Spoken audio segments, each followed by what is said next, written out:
Hello students, good morning. I'm Pravesh Sharma. Welcome back to my channel. B.Ed second year EPC 4 understanding the self के अंतर्गत आज का हमारा topic है बालक का चरित्र निर्माण व शारीरिक विकास, character formation and character development of child. इस विषय में स्किनर ने कहा है, character is one of the most significant aspects of personality and is development a major task of society। चरित्र के अर्थ के संबंध में विद्वानों में पर्याप्त मतभेद है, किंतु ये कहा गया है कि चरित्र निर्माण शैक्षिक प्रक्रिया का मूल उद्देश्य है। चरित्र निर्माण में बालक में संकल्प शक्ति का विकास होता है और आदतें स्थायी रूप धारण कर लेती हैं। इन्हीं आदतों का पुंज ही चरित्र कहलाता है। अब हम देखेंगे मीनिंग ऑफ कैरेक्टर। चरित्र उन सब प्रवृत्तियों का योग है जो एक व्यक्ति में होती हैं। Character is the sum of all the tendencies which an individual possesses. कहने का तात्पर्य यहाँ पर यह है कि चरित्र में कोई एक तत्व ही सम्मिलित नहीं होता, बल्कि अनेक तत्व सम्मिलित होते हैं। अब हम देखेंगे डेफिनेशन ऑफ कैरेक्टर। सबसे पहले सैमुअल इस्माइल के अनुसार चरित्र आदतों का पुंज है। Character is A bundle of habits. Next definition है बाउले की। बाउले ने कहा है, चरित्र आत्मनियंत्रण की शक्ति है। Character means power of self control. Next definition है नोबिलिटी। उनका कथन है, चरित्र पूर्णतया प्रशिक्षित इच्छा शक्ति का नाम है, या फिर चरित्र पूर्णतया प्रशिक्षित इच्छा शक्ति है। Character is perfectly educated will. चरित्र की ये सभी परिभाषाएं एक तरफा मालूम पड़ती हैं। कहने का तात्पर्य ये है कि ये अपूर्ण सी मालूम पड़ती हैं, क्योंकि चरित्र में केवल एक तत्व ही नहीं, अनेक तत्व सम्मिलित रहते हैं। कार्ल माइकेल ने कहा है, चरित्र एक गतिशील धारणा है, वह व्यक्ति के दृष्टिकोणों और व्यवहार की विधियों का पूर्ण योग है। Character is a dynamic process. It is the sum total of the attitudes and overt ways of behaving of the individual. Jha ने कहा है, चरित्र अर्जित प्रवृत्तियों का पूर्ण योग है। ये एक मानसिक रचना है जो स्थायी और स्थिर रहती है एवं सदैव व्यवहार को प्रभावित करती है। अतः हम कह सकते हैं, चरित्र दृष्टिकोणों और धारणाओं का स्थायी प्रतिमान है, जो नैतिक व्यवहार के प्रकार और प्रकृति की बहुत कुछ भविष्यवाणी करता है। नेक्स्ट पॉइंट में हम देखेंगे अच्छे चरित्र के लक्षण, ट्रेट्स ऑफ गुड कैरेक्टर, जिसमें पहला पॉइंट है आत्मनियंत्रण, सेल्फ कंट्रोल। अच्छे चरित्र के व्यक्ति में आत्मनियंत्रण का गुण होता है। उसे अपने विचारों, व्यवहारों, इच्छाओं, भावनाओं आदि पर अधिकार होता है। वह कठोर परिस्थितियों में भी विचलित नहीं होता है। यहाँ कहने का तात्पर्य ये है कि यदि कोई व्यक्ति सर्दी से पीड़ित है, या गर्मी से पीड़ित है, या भूख से पीड़ित है, या किसी अन्य कारण से पीड़ित है, तो वह अपने आप पर कंट्रोल कर लेता है। वह व्यथित नहीं होता, दुखी नहीं होता, और अपने आप पर नियंत्रण करके उस कार्य को धीरे धीरे करने का या स्टेप बाय स्टेप करने का प्रयास करता है, और इस प्रयास में उसको सफलता भी मिल जाती है। नेक्स्ट पॉइंट है विश्वसनीयता। अच्छे चरित्र के व्यक्ति में विश्वसनीयता का गुण होता है, और प्रत्येक परिस्थिति में उसका विश्वास किया जा सकता है। इसका कारण ये है कि वह सदैव किसी आदर्श या सिद्धांत के अनुसार कार्य करता है। वह किसी सनक या क्षणिक विचार के कारण उससे विचलित नहीं होता है।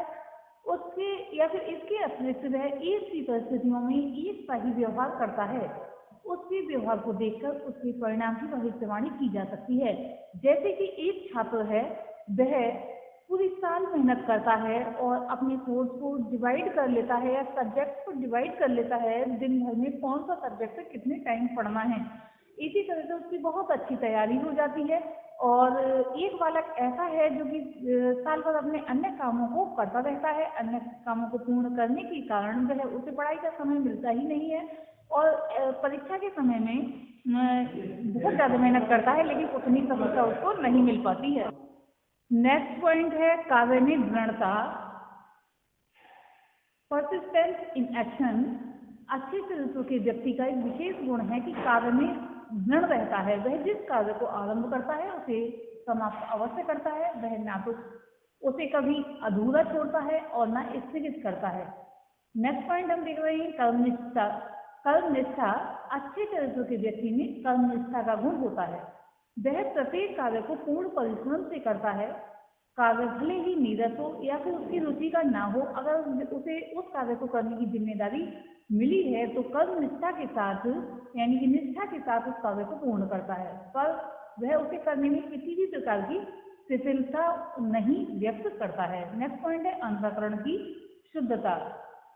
अच्छे चरित्र के व्यक्ति का एक मुख्य गुण है अंतःकरण की शुद्धता। उसके कर्म, वचन और व्यवहार में छल की छाया भी नहीं होती।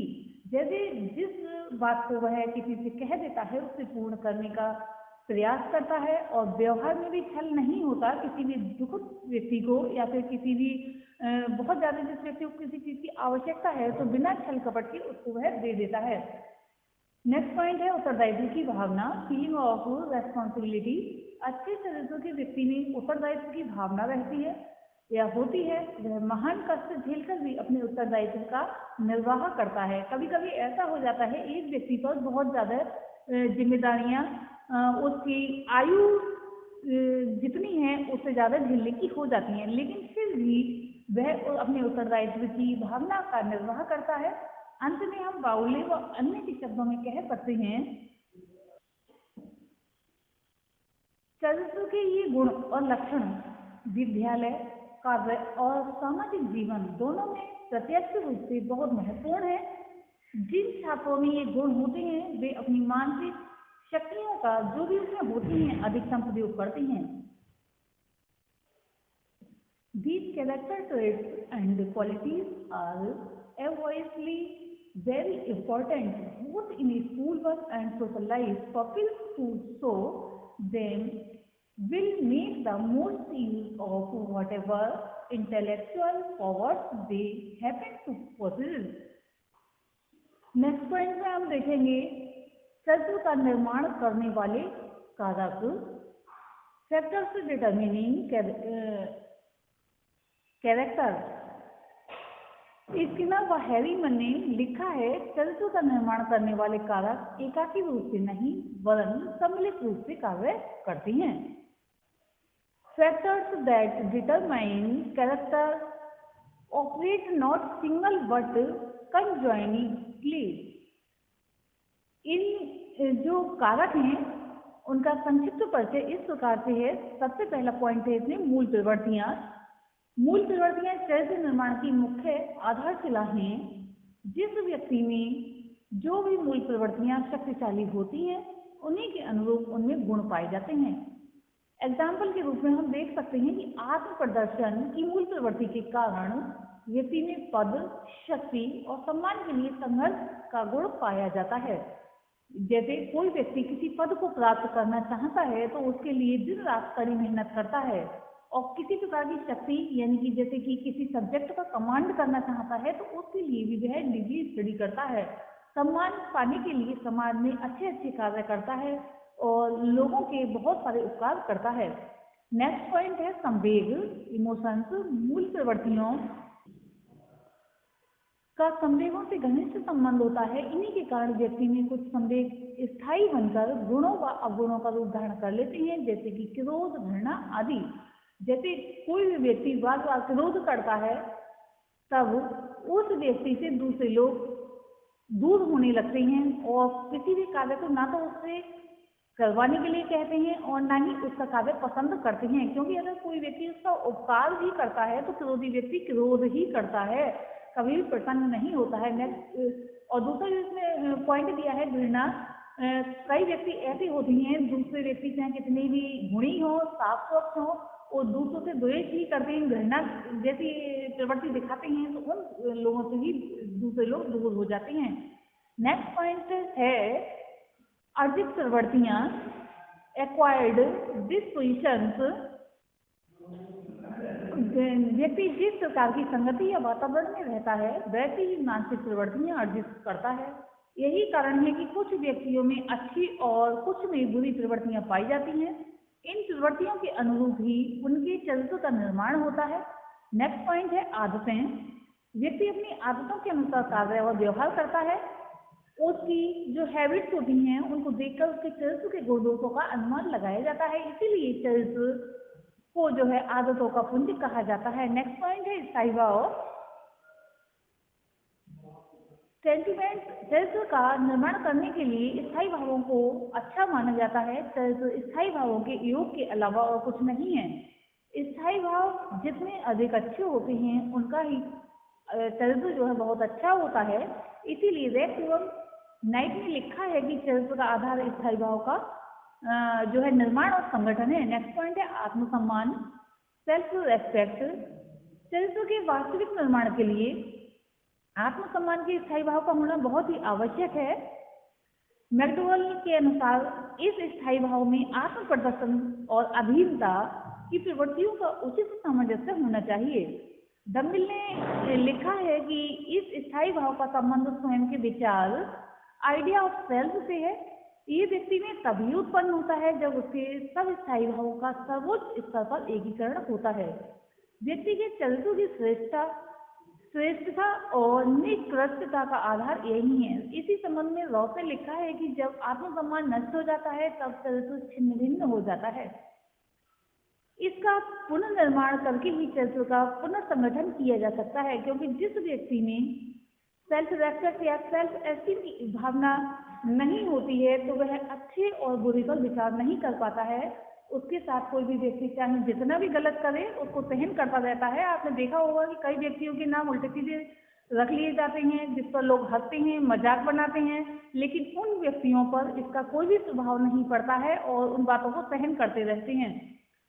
नेक्स्ट पॉइंट है आनंद। अच्छे कार्य और अच्छे व्यवहार की प्रवृत्तियों का कारण उनमें पाया जाने वाला आनंद है। आनंद उनको संतुष्ट करके स्थायी रूप प्रदान करता है, अतः आनंद चरित्र निर्माण में विशेष योग देता है। नेक्स्ट पॉइंट है इच्छा शक्ति। इच्छा शक्ति की सरलता और निर्बलता के अनुसार ही व्यक्ति का चरित्र सबल या निर्बल होता है, क्योंकि जो विल पावर है प्रत्येक व्यक्ति में नहीं होती।